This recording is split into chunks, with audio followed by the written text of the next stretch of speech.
Paul Godaval. BBC Radio London. I have to say, this is definitely one of my favourite parts of the month.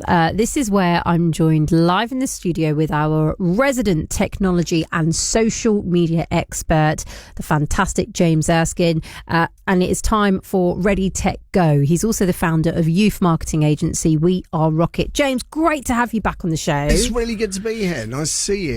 Every time that you come on, we get an array of stories, and I'm always left learning more than I knew, especially around the world of social media. There's a lot going on at the moment, isn't there? There always is. Like I always say, every story has something to project it through a prism of tech and social media.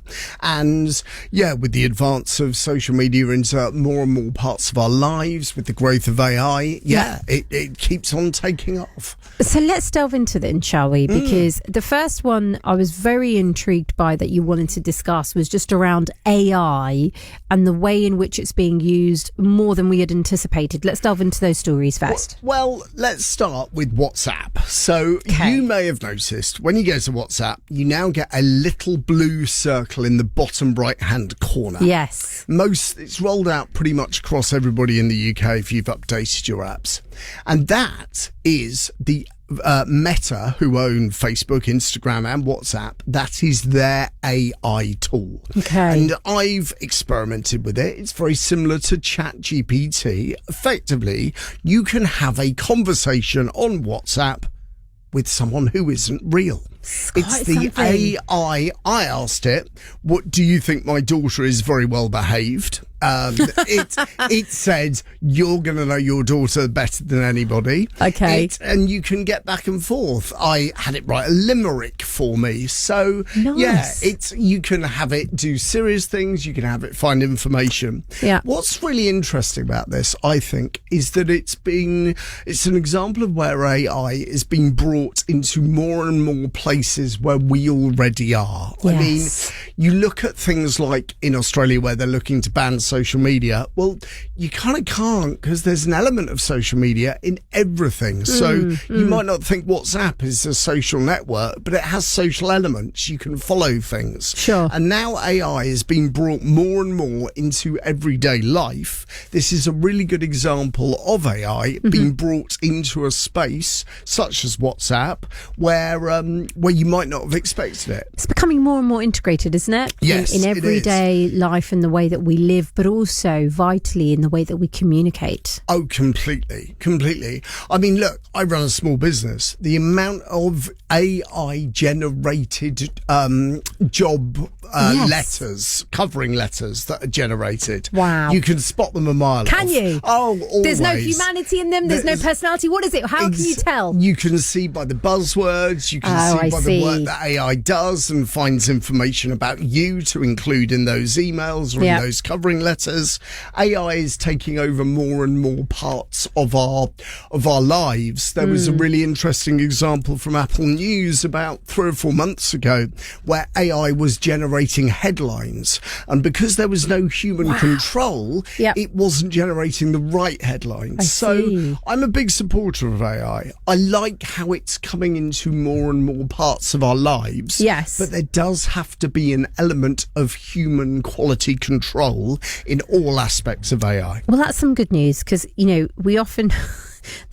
I remember when AI, especially when I think it was ChatGPT first launched, I remember a lot of these videos and memes on social media of this is it, Skynet has arrived, these kind of connections between Terminator and the future. And for some people it is still really alarming. But let's delve into this conversation around the social media side and what Meta and Mark Zuckerberg have been up to. Well, effectively, the new AI app that Mark Zuckerberg has launched has basically been launched. Now, every big tech firm needs some kind of an AI play. Okay. And Meta's one, so Mark Zuckerberg, formerly called Facebook, but Meta owned Facebook, Instagram and WhatsApp, they've launched their own artificial intelligence app, and it's basically what lots of the newspapers are calling the AI arms race. Okay. So ChatGPT is one, Microsoft have got their own one, Amazon have got their own one. There was an interesting development in China where they'd launched one that was pretty much as good as ChatGPT, but there is now a standalone app that's come out from Meta, and it's basically looking to boost the AI assistance usage on Meta's own platforms. The standalone... What does that mean then? It basically like means... for the average person who uses, I don't know, Instagram or Facebook, like how would that work for you on a day-to-day basis? Well, the first thing is to say that it will be a separate app. So whereas one has been included in WhatsApp, I see, okay. This new app from Meta will be a standalone app on its own.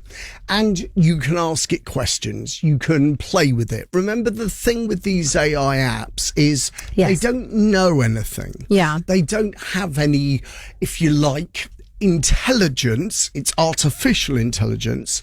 But one thing that really creeps me out is the way that they're almost ingratiating themselves to you. So sometimes an AI app, it's worth trying out at home, will say, that's a great question, or, oh, that's a really good point. Right. It's funny how they're just feels a bit icky. How it does, yeah. You're not a real person. How Why do you know it's a good point? Yeah. So now in terms of what they are looking to do is, you may have noticed a change on Google. When you go to Google, whereas before it would give you a load of different news stories, now Google tries to answer the question that you've searched for you using AI. I see. So it's not linking out. So basically what all of these tech firms want is an AI app to keep the traffic in their own apps. I see. And that's the key thing for different AI and tech companies. Just staying, if we can, in the vein of talking about AI, and I appreciate this is a very different topic regarding children and online safety, but it's quite interesting how even deepfake AI has made its way into what we talk about regarding safety of young children, online safety. So can you give me more details around what's taking place at the moment and the calls for bans? Yeah, it's a really concerning story, this, and it came out this week. And effectively, there are a number of apps powered by AI that have been called nudification apps. And what they can do is you can upload any picture of anybody to these nudification apps, and they can create deep fake images of that person that you've sent a picture of without them wearing any clothes. Oh, gosh. Now, there's no suggestion that these people have done that they've had pictures taken. These are artificially generated apps. Now, with the quirk in the law prohibits people sharing those apps. It prohibits people generating those those photos. Sorry, it prohibits sharing those photos. But it doesn't rule out the app's existence in the first place. I see. At the moment, and the UK Online Safety Bill comes into effect any day now, but it won't prohibit the existence of those apps. Well, that's really concerning, isn't it? Because I know there's been an array of articles on this. I'm looking at The Guardian, which says artificial intelligence nudification apps that create deep fake sexual images of children should be immediately banned. That's what the Children's Commissioner for England is warning here. Because that's just horrifying, I think, for anyone. For anybody. There was an amazing piece of research done by Girl Guiding in the UK on this subject. And the report from Girl Guiding earlier this year, it found that 26% of respondents aged 13 to 18 had seen a sexually explicit deep fake image of a celebrity, a friend, a teacher, or themselves. Gosh. That over a quarter of people have seen, of young women and girls, have seen images that are artificially generated. So it's a real problem. And the one thing that children, I'm a big believer in digital literacy being taught in schools. The one thing that I think people should always ask themselves, whether they see a news article, anything, is what is the source? Right. You have to be able to trust the source. Now, this is where I keep banging on about, and I mean, I even say this to dear friends of mine. I've got like a couple of WhatsApp groups with, you know, like school, you know, parents and friends and mums and dads. And we all will talk about these, as you've just mentioned, some of the concerns. BBC Verify.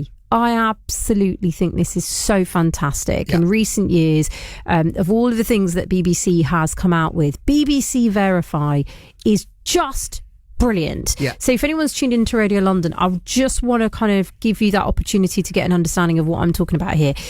You just type in BBC Verify. So go to bbc.co.uk/BBC Verify. I think this has been a game changer because it's dedicated to examining the facts, but also the claims behind a story, just to identify, quite simply, if something is true or not. Completely. Because it's amazing, because it's so hard to navigate articles, stories, you know, things that are coming through in your feed. Well, is this correct? Is it not? And this particular kind of fact checking with BBC Verify, I genuinely think is brilliant. And it's a really big point in that now we are all content creators and we are consuming content that is not regulated. Yeah. So if something is said on BBC Radio London, it is regulated by Ofcom. Right. If something's in a newspaper, they have their own IPSO, they have their own regulation. TV is regulated. Yeah. The digital space is not regulated in the same way, and anybody can upload a video to YouTube, anybody can upload a TikTok,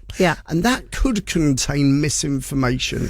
So trusting verified sources, the clue's in the name, right? BBC Verify is absolutely honestly critical. I say this to my friends all the time, but also if there's something that you think, well, I don't know about this, I'm not sure, you can actually get in touch with the BBC. So if you want BBC Verify to investigate something, you know, via a BBC journalist, it's so simple.